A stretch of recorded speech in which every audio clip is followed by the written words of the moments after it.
Hai semua, selamat datang saya ucapkan ke dalam channel Topuk Moses di dalam segmen Insomnia, di mana saya akan membacakan cerita-cerita misteri untuk Anda supaya boleh tidur malam. Jadi untuk lebih kurang 10 menit ini, Anda dinasihatkan supaya memakai headphone atau earphone atau stereo speaker supaya Anda dapat lebih menghayati cerita yang akan disampaikan ini. Cerita yang akan saya sampaikan pada malam ini merupakan gangguan yang berlaku di rumah pengirim cerita ini. Kita dengarkan bersama. Assalamualaikum dan salam sejahtera kepada semua pendengar Insomnia. Kali ini saya ingin mengabadikan cerita saya dalam Insomnia tentang sebuah pengalaman seram yang saya alami beberapa minggu yang lalu. Sekarang sudah masuk sebulan yang lalu lah. Maaflah baru ada kesempatan untuk menulisnya hari ini. Maklumlah, busy dengan pekerjaan seharian dan perayaan Aidilfitri yang kita rayakan selepas pandemi. Oh ya, perkenalkan, nama saya Anissa. Cerita saya ini berlaku di suatu hari setelah saya penat berayasakan hari itu. Ya, syukurlah kita sudah dapat beraya sekarang. Siapa rakyat Malaysia? Akhirnya kita berjaya ke fase endemik. Jadi, saya tinggal dengan kedua ibu bapak saya di rumah. Dan kebetulan mereka ada urusan sedikit meninggalkan saya sendirian di rumah. Nak dijadikan cerita, sebenarnya setiap kali saya bersendirian di rumah ini, saya rasa seolah-olah saya seakan-akan tidak sendiri. Rasanya seperti ada yang memperhatikan saya di sini. Tidak perlulah saya sebutkan yang detail. Nanti hadir pula dia bila ditegur. Wah ya tuh. Singkat cerita, petang itu saya pergi mandi. Tiba-tiba saya terdengar suara adik ipar saya. Dia kata, "Kak, lama sudah kamu sampai?" saya jawab dia. "Ya, lama sudah. Kamu belum balik?" "Belum, Kak." "Jawablah. Jangan teriak dulu." Jawabnya. Jadi, saya pun teruskan mandi. Lepas saya mandi, suasana di rumah tuh menjadi kembali sunyi. Saya rasa adik ipar saya mungkin tertidur sebab terlalu penat beraya. Jadi saya pun pakai baju macam biasa. Saya cari sikat rambut saya. Selepas mandi biasalah, dan mau sikat rambut kan? Saya cari sikat rambut saya tidak tahu di mana saya letak. Oh, tiba-tiba saya teringat yang adik ipar saya pinjam sikat rambut saya tadi pagi. Lalu saya pun panggil adik ipar saya. "Ila, minta balik si rambut yang kau pinjam tadi pagi." Tapi dia tidak menjawab. Jadi saya pun pergi bilik dia. Saya dengar kipas di biliknya hidup.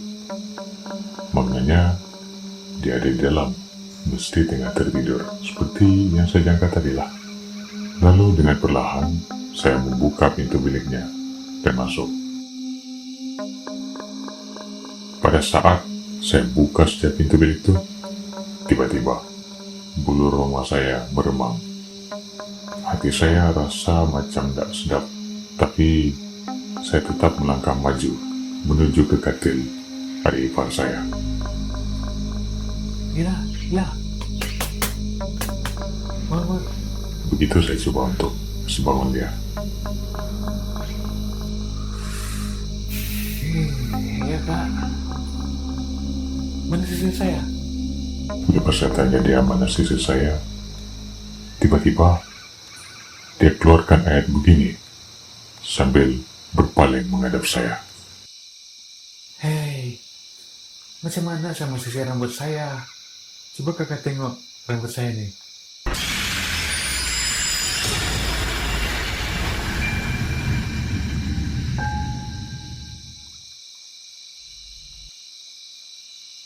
Suddenly, rambut adik ipar saya terlihat seperti dilumuri darah yang sudah kering. Pipi dia nampak macam pecah-pecah, macam orang yang baru lepas kemalangan jalan raya begitu. Gila, saya pun apa lagi? Saya lari sekuat-kuat hati saya tinggalkan bilik adik ipar saya tanpa menutup pintu lagi. Terus saya urungkan niat saya mensisir rambut berapi-api. Selepas itu sudah saya tenangkan diri saya. Sialnya ada sedikit lagi kerja yang mau kita buat. Saya lupa pula mencuci cawan yang saya guna tadi untuk minum kopi sebelum saya pergi mandi. Jadi saya mau pergi cuci gelas nih.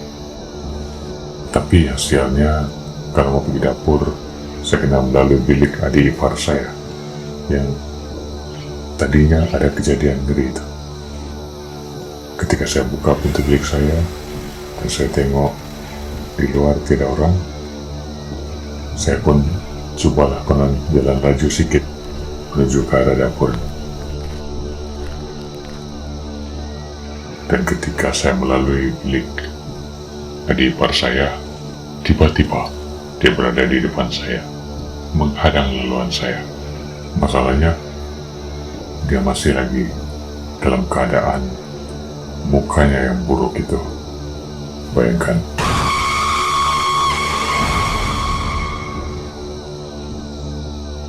Dan saya ingat selepas itu, saya teriak berhabis sekuat-kuat hati saya, sehingga saya terus tidak sadarkan diri.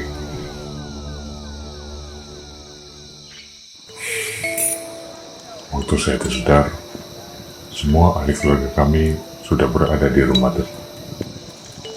Ibu, bapak, adik, dan abang saya, semuanya ada di dekat saya. Diorang pun kasih ceritalah saya apa yang telah terjadi. Jadi masa diorang balik ke rumah sama-sama, diorang nampak saya berkelakuan pelik. Konon saya main-main rambut saya pakai tangan kanan.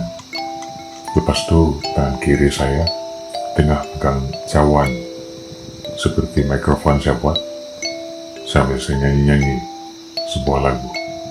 Entah bahasa apa lagu itu. Nasib baiklah bapak saya ini pandai ubatkan orang sikit-sikit. Dia pergi dapur, dia ambil sedikit air, lalu dia baca surah-surah suci pada air itu. Kemudian dia sapu-sapu air itu di muka saya, dan saya pun pingsan selepas itu. Sebaiknya itu bukan jenis yang dipilih. Itulah kamu. Dan kalian sebelum jalan tutup tingkat rumah. Bapak saya bilang begitu. Dan ternyata memang ya. Adik saya tadi sebelum dia keluar, dia terlupa tutup tingkap bilik. Persoalannya, adik ipar saya memang tiada di sini sebenarnya. Dia sebenarnya tidak ikut kami beraya di rumah ini. Dia pulang balik sejak pergi rumah dia. Jadi siapakah yang menyaut waktu saya panggil? Siapakah yang ada suara macam adik ipar saya? Dan dia menyaut waktu saya panggil waktu mandi tadi. Dan waktu saya minta sisir, dia menjawab permintaan saya. Demikianlah cerita saya. Maaf kalau tidak berpesan. Selamat malam.